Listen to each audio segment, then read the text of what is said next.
Good day sa inyo mga paps. So, meron naman tayong customer dito. Umagang umaga. So, mag-aalmusal pa lang sana ako pero may customer. Siyempre, unahin muna natin yung customer. Magpapa-CVT cleaning yung customer natin. Honda Beat FI version 2. So, change oil muna natin kasi magpapa-change oil siya. Tsaka gear oil.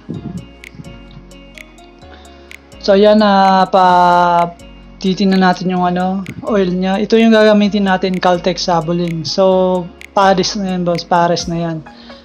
So ito din yung pulley set na gagamitin natin. So ito nga pala yung niya, CVT parts. Sobrang na talaga, dumi. Kasi daily use sa trabaho. So madiin ang trabaho na naman to. Syempre, lilinisin natin to pieces by pieces. Hindi tayo ng buga-buga lang, punas-punas lang. Hindi. Sasabunan natin to ng gamit yung dishwashing liquid. So ito yung niya, aftermarket na bell. So sobrang dumi na, naka-regroup pala yan. So para okay din, okay yung takbo niya. So dito kami sa labas as usual, dito sa labas ng tindahan, dito sa may sidewalk. Dito kami gumagawa. So ngayon,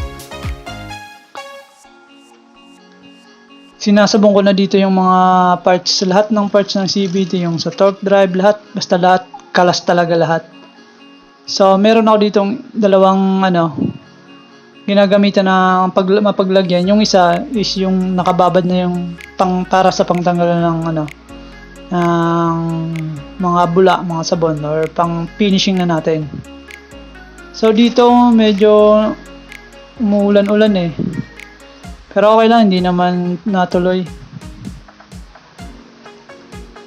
So sa pag CVT parts pala mga paps, make sure na talagang pieces by pieces, tatanggalin nyo talaga lahat para mapunas, malinisan talaga, masabunan talaga yung dapat masabunan. Tapos yung dapat malagyan ng mga grasa, malagyan ng bago.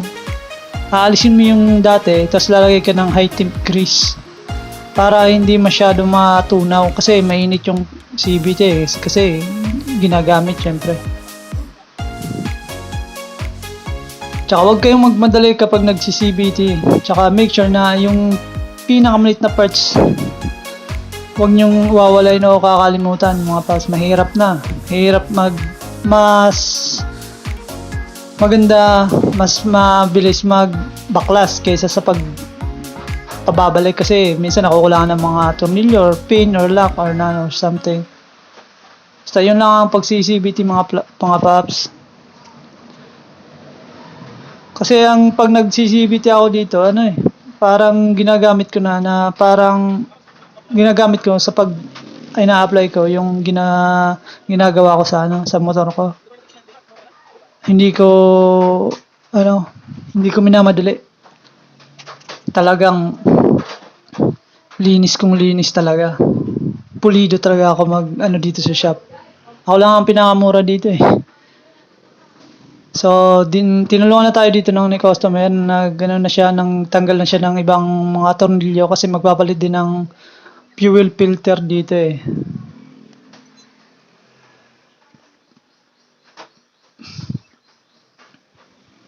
So, gamit lang pala kayo ng brush or sipilyo. Pwede din kayo gumamit ng gasolina or diesel, mas maigi, mas mabilis. Or sabon. Ako ginagamit ko dito dishwashing liquid. Yung sabon kasi pag natuyo, natitira pa yung mga iba-ibang niya, para yung yung bula, parang pag natuyo na, parang naiiwan na dun sa sa parts. So ito na yan mga paps. Ito yung pwesto ko dito. So yan, umulan na nga kaya silong kami dito sa may tindahan. So ito na yun, nakababad na, sobrang itim na ng tubig, halatang halata na sobrang dumi na talaga. So ito na yung shell niya, nalinis ko na rin. Tsaka dito, ginawa ko, pinaside ko yung motor para yung tubig sa CVT matanggal kasi lininis ko pa yan. So ito, may itim na. So ayan, malinis na siya. Wala pa kami gamit yan ng degreaser or So ito yung fuel filter niya, napaka-itim na, palitin na talaga. So, ang problema lang kasi yung nabili online ni customer is iba yung lagayan. Parang sa ibang Honda to. Parang sa Scoopy or sa Genio. Ito yung nabili niya. Hindi ko alam kung original to na mas malaki yung sa stock, mas maliit yung sa ano.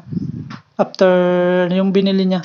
Mas mahaba pa yung bago kaysa sa luma. Kaya di talaga pwede. No choice, ibabalik namin. Tapos ito yung ano, torque drive. Diyan na, bagong grasa na yan mga babs. Huwag kayong magtitipid sa grasa mga babs pag ganyan. Kasi may takip naman dyan sa loob. So ito yung pulley seat niya na bago. May kasama ng flyball. M-Power yung tatak nito. Yung brand. So ito na, nailagay na natin.